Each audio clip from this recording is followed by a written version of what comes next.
नमस्कार दोस्तों, स्वागत है आप सभी का ग्रीन टीवी के खास कार्यक्रम किसान बुलेटिन में। और मैं हूं आपके साथ पारुल यादव। आज के किसान बुलेटिन में सबसे पहले आपको बताएंगे बकरी पालन को बढ़ावा दे रही है कौन सी सरकार, सब्सिडी के साथ बैंकों से मिल रहा है लोन। फिर जानेंगे मेधा स्लरी प्रोसेसिंग प्लांट के उद्घाटन पर झारखंड सरकार अब गोबर से बनाएगी ऊर्जा। और नजर डालेंगे उत्तर प्रदेश में आयोजित हो रही किसान पाठशाला पर 25 अगस्त तक हर दिन 5 पंचायतों में होगी गोष्ठी। भारत में पशुपालन को खेती का अहम हिस्सा माना जाता है। ग्रामीणों के लिए खेती के साथ साथ पशुपालन भी उनकी आजीविका का एक महत्वपूर्ण स्रोत है। वहीं गाय या भैंस पालन के अलावा बकरी पालन भी ग्रामीण क्षेत्रों में सदियों से चला आ रहा है। क्योंकि बकरियों का दूध बीमारियों से लड़ने के लिए लाभदायक होता है, तो लोग जरूरत पड़ने पर इसके अच्छे पैसे भी देते हैं। इसी कड़ी में अब बिहार सरकार द्वारा बकरी पालन को राज्य में बढ़ावा दिया जा रहा है। बकरी पालन के लिए सरकार किसानों को सब्सिडी और लोन की सुविधा भी दे रही है।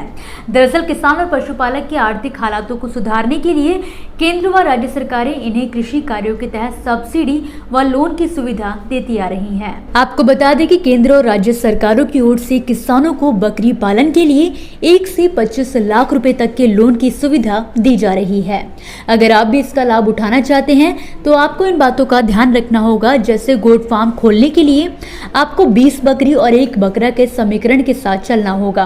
बकरी पालन के लिए आपके पास 0.25 एकड़ जमीन होनी चाहिए। बता दें कि किसान बकरी पालन के लिए पशुपालन, क्षेत्रीय ग्रामीण विकास, वाणिज्यिक बैंक, नागरिक बैंक, ग्रामीण विकास बैंक, राज्य सहकारी कृषि आदि से लोन ले सकते हैं। छत्तीसगढ़ की राह पर चलते हुए झारखंड में किसानों व पशुपालकों से गोबर खरीदने के लिए खास योजना की शुरुआत की गई थी, जिसके जरिए गोबर से जैविक खाद का उत्पादन किया जाता है। लेकिन अब सरकार द्वारा गोबर से ऊर्जा पैदा करने की तैयारी भी की जा रही है। इसके तहत रांची जिले के बेड़ो प्रखंड के अंतर्गत 14 गांवों के 100 बिरसा किसानों के घर में बायोगैस प्लांट लगाए गए हैं। इस योजना के जरिए राज्य सरकार ग्रामीणों की आय को बढ़ाने का भी उपाय कर रही है। आपको बता दें, इस बात की जानकारी देते हुए हाल ही में कृषि मंत्री बादल ने रांची के नेपाल हाउस में आयोजित ऑनलाइन माध्यम से मेधा स्लरी प्रसंस्करण इकाई के उद्घाटन कार्यक्रम को संबोधित करते हुए कहा कि राज्य के किसानों के घरों में बायो प्लांट लगाने का काम किया जा रहा है, जिससे वो पूरी तरह से आत्मनिर्भर हो सके। मंत्री बादल सिंह ने कहा कि आज 2 लाख लीटर प्रतिदिन मेधा डेयरी द्वारा दूध की खरीद की जाती है और अब मेधा डेयरी का लक्ष्य है कि किसानों को इससे जोड़कर उनसे 5 लाख लीटर प्रतिदिन तक दूध की खरीद की जाए, जिससे किसानों की आय में भी बढ़ोतरी हो सके। उन्होंने कहा कि बायो प्लांट के सफलतापूर्वक संचालन होने से लोगों की गैस सिलेंडर पर निर्भरता घटेगी। साथ ही इससे जो स्लरी निकलेगा उससे जैविक खाद के रूप में भी इस्तेमाल किया जा सकेगा। किसानों की आमदनी को दोगुना करने में लगी सरकार द्वारा ऐसे कई प्रयास किए जा रहे हैं, जिनके जरिए न केवल किसानों को आधुनिक खेती से जोड़ा जा सके बल्कि उन्हें आत्मनिर्भर भी बनाया जा सके। इसी कड़ी में अब उत्तर प्रदेश सरकार द्वारा प्रदेश में किसान पाठशाला का आयोजन किया जा रहा है। किसान पाठशाला में किसानों को सरकार द्वारा किसान हित में चलाई जा रही योजनाओं के बारे में जानकारी के साथ ही कृषि की नई तकनीकों से भी अवगत कराया जाएगा। आपको बता दें, उत्तर प्रदेश सरकार द्वारा राज्य में अभी तक किसान पाठशाला के 8 संस्करण आयोजित किए जा चुके हैं और अभी अगस्त 2023 में आयोजित होने वाला ये 9वां संस्करण है। कृषि उत्पादन आयुक्त मनोज कुमार सिंह ने बताया कि प्रदेश में कृषि प्रसार के नवोन्मेषी कार्यक्रम के रूप में और कृषि उत्पादकता बढ़ाए जाने के साथ ही किसानों की आय में बढ़ोतरी करने के लिए नई पहल के रूप में सभी मंडलायुक्तों व जिलाधिकारियों के नेतृत्व में प्रदेश की 59,000 ग्राम पंचायतों में से हर दिन 5 ग्राम पंचायतों में किसान पाठशाला का आयोजन RKVY योजना के तहत किया जाएगा। बता दें कि किसान पाठशाला के 9वें संस्करण का आयोजन 7 अगस्त से शुरू हो चुका है, जो कि 25 अगस्त तक चयनित केंद्रों पर किया जाना है। इस किसान पाठशाला में श्री अन्न, खरीफ फसलों का उत्पादन, पराली प्रबंधन, कृषक उत्पादन संगठन एवं कृषि तथा सहवर्ती विभागीय योजनाओं की जानकारी जैसे विषयों को सम्मिलित किया गया है। तो दोस्तों, ये थी वो खबरें जिन्हें हमने आप तक विस्तार से पहुंचाया। लेकिन अब हम बात करेंगे कुछ ऐसी खबरों की जिनके बारे में भी आपके पास जानकारी होना ज़रूरी है। तो चलिए फटाफट से एक नज़र डालते हैं खेती किसानी और कृषि क्षेत्र से जुड़ी आज की छोटी बड़ी अपडेट्स पर।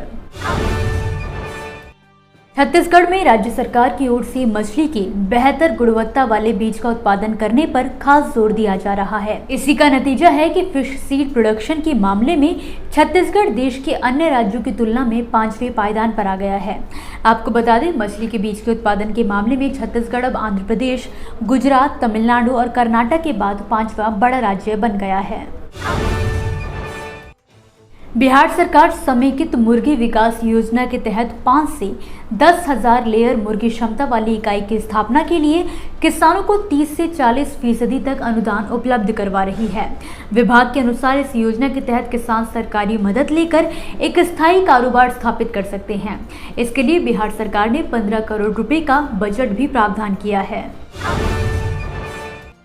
भारतीय किसान यूनियन द्वारा आज कई मांगों को लेकर उत्तर प्रदेश के गाजियाबाद से ट्रैक्टर तिरंगा यात्रा की शुरुआत की गई, जिसमें प्रदेश के हर जिले में किसानों द्वारा किसानों से जुड़ी समस्याओं का ज्ञापन कलेक्ट्रेट को सौंपा गया।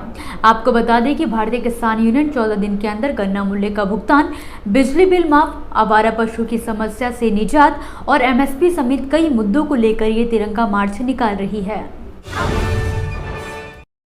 पराग मिल्क फूड्स गाय के दूध का बिजनेस बढ़ाने जा रहा है। गाय के दूध की मांग को देखते हुए कंपनी अपना दायरा तेजी से बढ़ा रही है। इसके लिए कंपनी ने प्राइड ऑफ काउज नाम से नया सेगमेंट भी शुरू किया है, जिसके तहत गाय के दूध का दायरा बढ़ाया जाएगा। देश के 5 शहरों दिल्ली, मुंबई, सूरत, अहमदाबाद और बेंगलुरु पर कंपनी का अधिक फोकस है। टमाटर का दाम अब कम होने लगा है। बावजूद इसके देश के प्रमुख टमाटर उत्पादक महाराष्ट्र के सोलापुर जिले के परसाली गांव में चोरों ने किसानों के खेतों से 2,70,000 रुपए की कीमत के टमाटर चुरा लिए हैं। टमाटर चोरी की एक घटना क्षेत्र में लोगों के बीच चर्चा का केंद्र बनी हुई है। आपको बता दें, किसान बालाजी गजेंद्र भोसले और धनाजी गजेंद्र भोसले दोनों भाइयों के खेत से टमाटर चोरी होने पर उन्हें भारी नुकसान हुआ है।